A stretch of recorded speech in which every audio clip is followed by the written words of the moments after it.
नमस्कार, आप देख रहे हैं चैलेंज न्यूज। मैं नैन्सी बजाज। देखते हैं सुबह की 10 ताजा खबरें। हिमाचल के नए सीएम बने सुखविंदर। हिमाचल में रविवार दोपहर 1:50 पर सुखविंदर सिंह सुक्खू ने राज्य के 15वें मुख्यमंत्री के रूप में शपथ ली है। इस दौरान राहुल, प्रियंका और कांग्रेस अध्यक्ष मल्लिकार्जुन खड़गे भी मौजूद रहे। प्रियंका ने मुख्यमंत्री पद के दावेदार रही प्रतिभा सिंह को अपने बगल में बिठाया। सुक्खू ने सभी कांग्रेस विधायकों के साथ मंच में समर्थकों का अभिवादन किया। रिज मैदान में राज्यपाल राजेंद्र विश्वनाथ ने सुक्खू के साथ डिप्टी सीएम मुकेश अग्निहोत्री को भी शपथ दिलाई। इससे पहले सुबह सुक्खू खुद प्रतिभा सिंह के शपथ समारोह के न्योता देने पहुंचे थे। सुक्खू ने कहा, पार्टी पहले है, मुख्यमंत्री बाद में है। प्रतिभा सिंह मेरी आदर्श है। हिमाचल के नए मुख्यमंत्री सुखविंदर सिंह सुक्खू की मां संसा देवी भी शपथ ग्रहण समारोह में पहुंची थी। राहुल गांधी को जब पता चला कि वह मंच के सामने बैठी हैं तो राहुल ने उन्हें मंच पर बुलाया और उनसे मिले। प्रियंका गांधी ने सुक्खू की मां को गले लगाकर मंच पर अपने पास बिठाया। प्रतिभा सिंह ने कहा है कि हिमाचल में एक स्थिर सरकार बनेगी, एकजुट होकर काम करेंगे। बता दें कि प्रतिभा मुख्यमंत्री पद की दावेदार थी। वे सुक्खू के नाम से नाराज थी।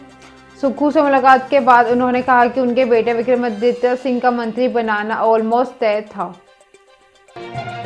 कर्नाटक के मंदिरों में अब सलाम नहीं, संध्या आरती। कर्नाटक के कुछ मंदिरों में होने वाली सलाम आरती का नाम बदल दिया गया। इस संध्या आरती के नाम से जाना जाएगा। इस फैसले में हिंदुत्व संगठनों की मांग पर लिया गया। इन संगठनों ने राज्य सरकार के टीपू सुल्तान के नाम पर होने वाले अनुष्ठानों को खत्म करने की मांग की है, जिसमें सलाम आरती भी शामिल थी। हिंदू मंदिरों को देखरेख करने वाले स्टेट अथॉरिटी मुजराई ने शनिवार को 6 महीने पुराने प्रस्ताव को मंजूरी दी। माना जाता है कि 18वीं शताब्दी के मैसूर शासक टीपू ने इन दिनों मंदिर में अपनी यात्रा के दौरान आरती का नामकरण किया था। मेलकोट से ऐतिहासिक चालुवन नारायण स्वामी मंदिर, जहां हैदर अली और उसके बेटे टीपू सुल्तान के शासनकाल से हर दिन शाम 7 बजे सलाम आरती मसाल सलामी होती आर्य स्कॉलर और कर्नाटक धार्मिक परिषद के सदस्य कसे कोडी सूर्यनारायण भट्ट ने इसका नाम बदलने की मांग की थी। भट्ट ने कहा कि सलाम शब्द हमारे नहीं टीपू का है हुआ। मांड्या जिला प्रशासन ने इस प्रस्ताव को हिंदू धार्मिक स्नान और धर्मोत्सव बंदोबस्ती विभाग मुजरई को सौंप दिया था। रूस ने राख के ढेर में बदला बाखमुत शहर। यूक्रेन के दक्षिणी हिस्से में युद्ध खतरनाक पड़ाव पर पहुंच चुका है। रूस लगातार हवाई हमले पर यूक्रेन को पीछे धकेलने की कोई कसर नहीं छोड़ रही। इसी बीच राष्ट्रपति जेलेंस्की ने कहा कि रूस ने यूक्रेन के बाखमुत शहर को अपनी हवाई हमलों से राख के खंडहर में बदल दिया। इन हमलों में कई आम लोगों के मारे जाने की भी खबर। यूक्रेन के डोनेट्स्क लुहांस्क प्रोविंस से हालत लगातार गंभीर होते आ रहे। जेलेंस्की ने बताया है कि बाखमुत, सोलेडार, मारिंका और क्रेमिनिया शहर में कोई ऐसी जगह नहीं बची जो रूसी हमलों में अछूती है। जेलेंस्की ने शनिवार को जानकारी देते हुए बताया है कि रूस देर रात ईरान में बने कामिकाजे ड्रोन यूक्रेन पर हमले कर, जिनकी चलते ओडेसा लगभग 15 लाख लोग बिना बिजली के अंधेरे में रहने के मजबूर है। ओडेसा के अलावा यूक्रेन के खार्किव, सुमी, प्रोटेक्स्ट और जापोरिजिया, खारसोन से हवाई हमले तेज हुए। यूक्रेन की मिलिट्री ने जानकारी दी है कि शुक्रवार और शनिवार को लगातार 2 दिन में रूस लगभग 20 हवाई हमले में 60 रॉकेट दागे हैं। इनमें 2 आम लोग मारे गए और 8 लोग गंभीर घायल हैं। रूस आरोप लग रहे हैं कि वो हवाई हमलों में अस्पताल, दुकानें और लोगों के घरों को निशाना बना रहा है। चुनाव के बाद दल बदल के खेल शुरू। गुजरात में आम आदमी पार्टी आप विधायक भूपत भयानी के बीजेपी शामिल होने की चर्चा चल रही है। इसी बीच विसावदर के विधायक भूपेश ने इसे अफवाह करार दिया। मीडिया से बातचीत में भूपत ने कहा कि पार्टी में गद्दारी नहीं करूंगा। इससे पहले यह चर्चा थी कि भूपत कल दोपहर 2 बजे गांधीनगर के बीजेपी कार्यक्रम केसरिया पहनेंगे। वहीं कल भी गांधीनगर में 2 बजे सीएम भूपेंद्र पटेल का शपथ समारोह भी होना। गुजरात के विधानसभा चुनाव 2 चरणों में हुए। पहले चरण की वोटिंग 1 और दूसरे चरण की वोटिंग 5 दिसंबर को हुई। मतदान 8 दिसंबर को हुआ, जिससे भाजपा ने 156, कांग्रेस ने 7 सीटों पर जीत दर्ज की। वहीं आम आदमी पार्टी सिर्फ 5 सीटें जीत सकी है। विधानसभा चुनाव जीतकर आम आदमी पार्टी के विधायक बने भूपत भयानी क्षेत्र में बीजेपी के दबंग नेता के रूप में जाने जाते। विधानसभा चुनाव से पहले बीजेपी छोड़कर वे आप में शामिल हो गए। इस सीट में भाजपा ने कांग्रेस छोड़कर हर्षद रिबाडिया को टिकट दिया था। वहीं कांग्रेस ने करप्शन तोड़ दिया मैदान में थे भूपत का सीधा मुकाबला हर्षद रिबाडिया से था।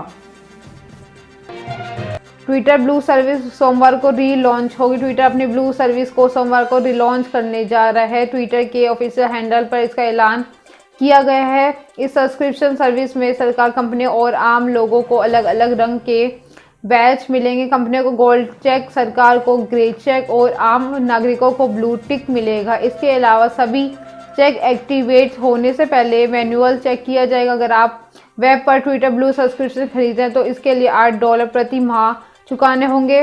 वहीं अगर आप इसे एप्पल के iOS खरीदते हैं तो यहाँ $11 प्रति माह पर उपलब्ध होगा। iOS पर इसके महंगे होने का कारण एप्पल की ओर से लिया जाने वाला 30% टैक्स है। बीते दिन एलन मस्क ने एप्पल के इस टैक्स के बारे में बताया था कि $8 के इस सब्सक्रिप्शन में यूजर्स को ट्वीट एडिट करने, 108 यानी HD क्वालिटी वीडियो अपलोड करने, रीडर मोड और एक ब्लू चेक मार्क मिलेगा। ब्लू चेक मार्क नंबर को भी वेरीफाई किया जाएगा। अभी ये साफ नहीं हुआ कि अकाउंट के रिव्यू को प्रोसेस क्या होगा। इसके अलावा रिप्लाई मेंशन में सर्च प्रायोरिटी मिलेगी। सामान्य यूजर्स को 50% कम ऐड दिखेंगे और नए फीचर्स में भी प्रायोरिटी मिलेगी।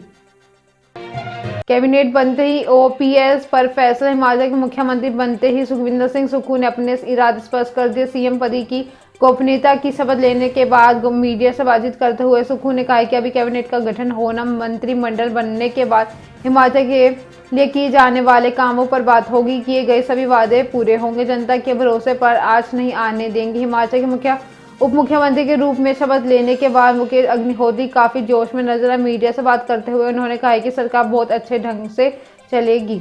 पूरा तालमेल होगा। हमारी जोड़ी नंबर 1 में है। जब सुखविंदर सुक्खू हिमाचल कांग्रेस अध्यक्ष थे तो उसे वक्त मंत्री था। प्रदेश की जनता ने जिसे जोड़ी को चुना वे सुपरहिट है। अग्निहोत्री ने कहा कि हम प्रदेश की जनता से किए सभी वादे पूरे करें, हम मिलकर काम करेंगे, अपने घर में किसी को चोट नहीं मारने देंगे, जनता से हम पर जो भरोसा जताए उस पर आज नहीं आने देंगे। OPS की गारंटी जरूर पूरी होगी, जल्द ही जल्द से लागू करेंगे।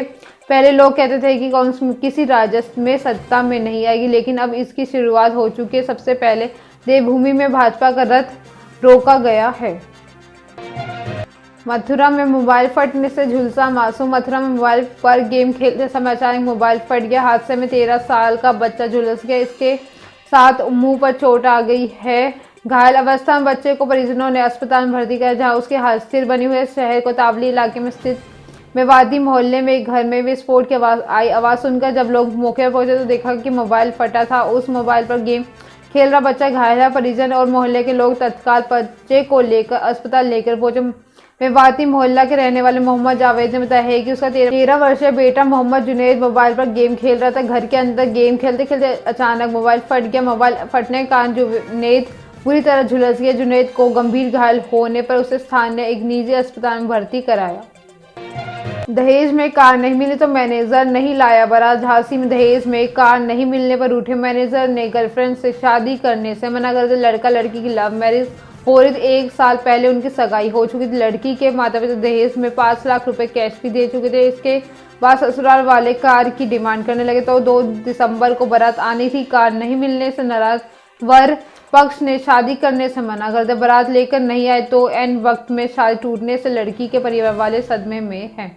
अब लड़की की मां ने नवाबाद थाने में होने वाले दामाद, उसकी मां, ननद समेत 9 लोगों पर FIR कराई है। 22 साल की लड़की सिपरी बाजार में रहती। पीड़िता ने बताया है कि 2020 में एक दोस्त के जरिए कोंछा भावर के आकाश से दोस्ती कुछ ही दिनों में प्यार में बदल गया। आकाश एक निजी कंपनी में सेल्स मैनेजर। आकाश ने शादी करने का भरोसा दिया। वह घर पर आने जाने लगा। जब शादी की बात चली तो दोनों परिवार राजी हो गए। फरवरी 2021 में आकाश के घर वाले मुझे देखने आए तो उन्होंने मुझे पसंद किया और शादी फाइनल कर दी।